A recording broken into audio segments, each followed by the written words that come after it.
Donc là j'ai tout enlevé, baignoire, il reste à enlever. Donc le carrelage je l'ai coupé à ce niveau-là. Deux murs jusqu'à l'ancien carreau, c'est 80.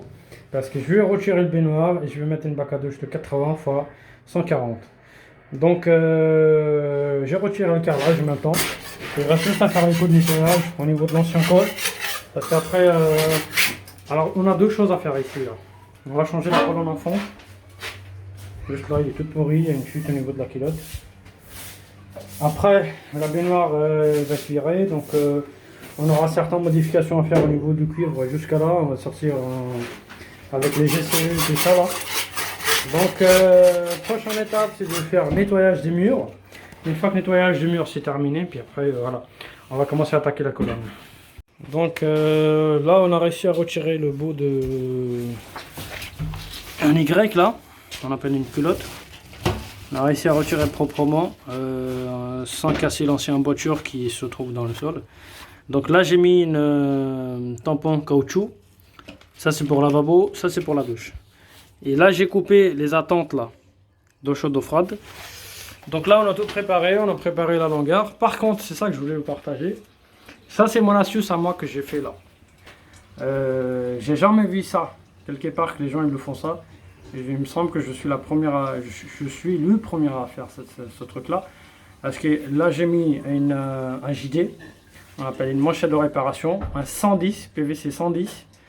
Après, j'ai mis une manchon 110. Après, j'ai mis une réduction 110 et puis une réduction 140. Donc, ça, c'est une colonne de salle de bain, ce qui permet, lui, de mettre les seaux ou les sacs sur la fonte. Les gens qui font la fonte, ils savent très bien comment ça se passe. Au lieu de mettre un sac ou voilà, une benne en bas pour récupérer de l'eau, pour éviter que ça traverse le plafond dans le sol, ou voilà, ça traverse le sol. Et moi, je fais ce système-là et je l'ai jeté directement à l'intérieur de thé. Ce qui fait que quand les gens, même malgré que l'eau est fermée, malgré que j'ai fermé le colonne générale du bâtiment, il y a des gens, ils gardent toujours de l'eau en stock, donc ils peuvent jeter à tout moment, on pourra se faire sur nous. Donc j'ai fait ce système-là. Par contre, je vais vous expliquer pourquoi j'ai fait un 110.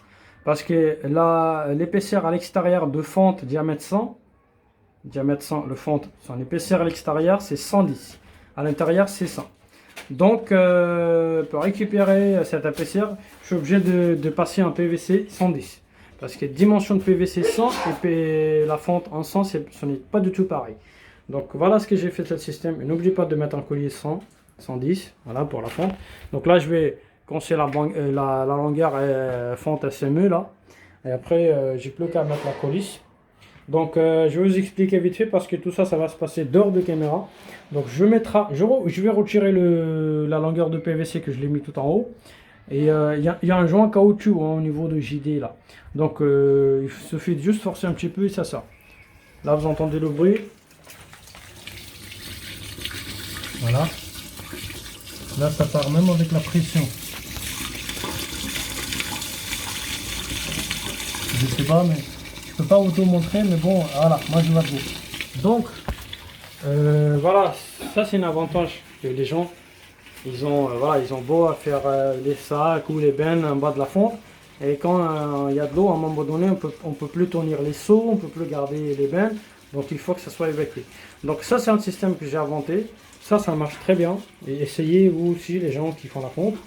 Donc je vais retirer cette longueur là et puis je vais mettre la barre de fonte. Et après j'ai calculé entre la longueur de fonte qui sera à ce niveau là et entre l'ancienne longueur. J'ai calculé à peu près 15 cm de différence. Ce qui fait que j'ai une coulisse de 30 cm. Je mettrai une coulisse tout en haut. Je mettrai une coulisse, je vais vous montrer comment je vais le mettre. Je vais mettre la coulisse tout en haut d'abord. Une fois que ma longueur elle sera installée, je vais descendre un petit peu et ça va se construire. Je vais vous montrer. Mais voilà, je vais vous montrer le résultat final, mais je ne peux pas vous filmer tout. Donc la pose de fonte avec le ciment rapide. Le joint prend du ciment rapide, ça a été fait. Donc là, je suis en train de préparer en même temps les rails sur les côtés pour faire un habillage proprement par rapport à la douche. Donc la douche, il sera de là jusqu'à là. Ici je vais mettre une rail là. Après je vais mettre une rail comme ça. Une rail qui va monter là-haut. Enfin c'est une montant je veux le mettre. c'est pas une rail. Le rail, il sera entre les montants de sol et entre les montants de plafond là.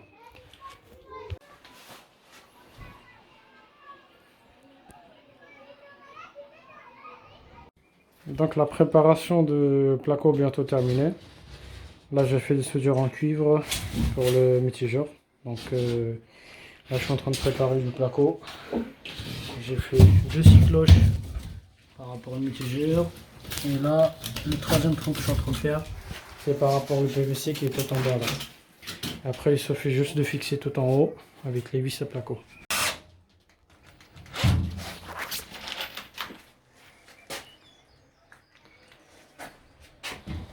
Donc le placo il a été conduit.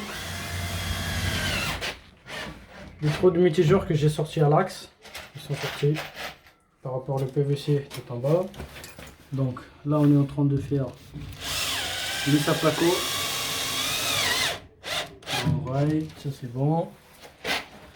Il reste juste à faire les vis à placo sur le côté. Puis on mettra les vis de ce côté là. Donc les amis, tout est prêt. Le placo, je viens de la poser, mitigeur, je vais reposer. L'eau est mise en route. Après, alors, il restera à faire les carrelages qui vont aller jusqu'au plafond dans les 4 côtés. Et le 5e côté, ça sera sur le angle, là, sur le angle du carreau plate, enfin du placo. Donc là, on a préparé tout par rapport à bac à douche. On a une bac à douche de 140 x 80. Donc j'ai laissé la place à peu près 141,5 pour jouer un petit peu, pour rentrer bien à sa place. Donc voilà. Donc les amis, j'ai préparé la douche. J'ai posé la bac à douche sur les pieds. J'ai installé un siphon extra plat. Donc ça c'est fait. Comme je vous ai parlé que je vais laisser 5 mm ou 7 mm les deux côtés pour puisse mettre le carrelage et en plus pour laisser avoir un peu de joue pour jouer au niveau de bac à douche. Donc là il me reste juste à faire le rebouchage d'une ancienne ventilation condamnée et on va commencer à faire le carrelage.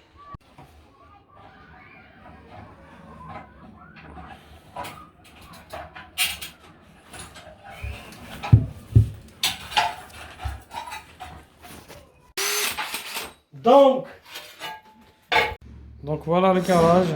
J'ai tout terminé au niveau des carrelages. J'ai posé les carreaux de 20-60 jusqu'au plafond. Dans les deux sens. Voilà. De ce côté, je l'ai tout terminé. Puis voilà. Après, je vais passer. Je vais laisser sécher un petit peu. Et puis je vais passer pour faire le joint. Une fois que le joint ça sera terminé, puis après je vais installer la cabine.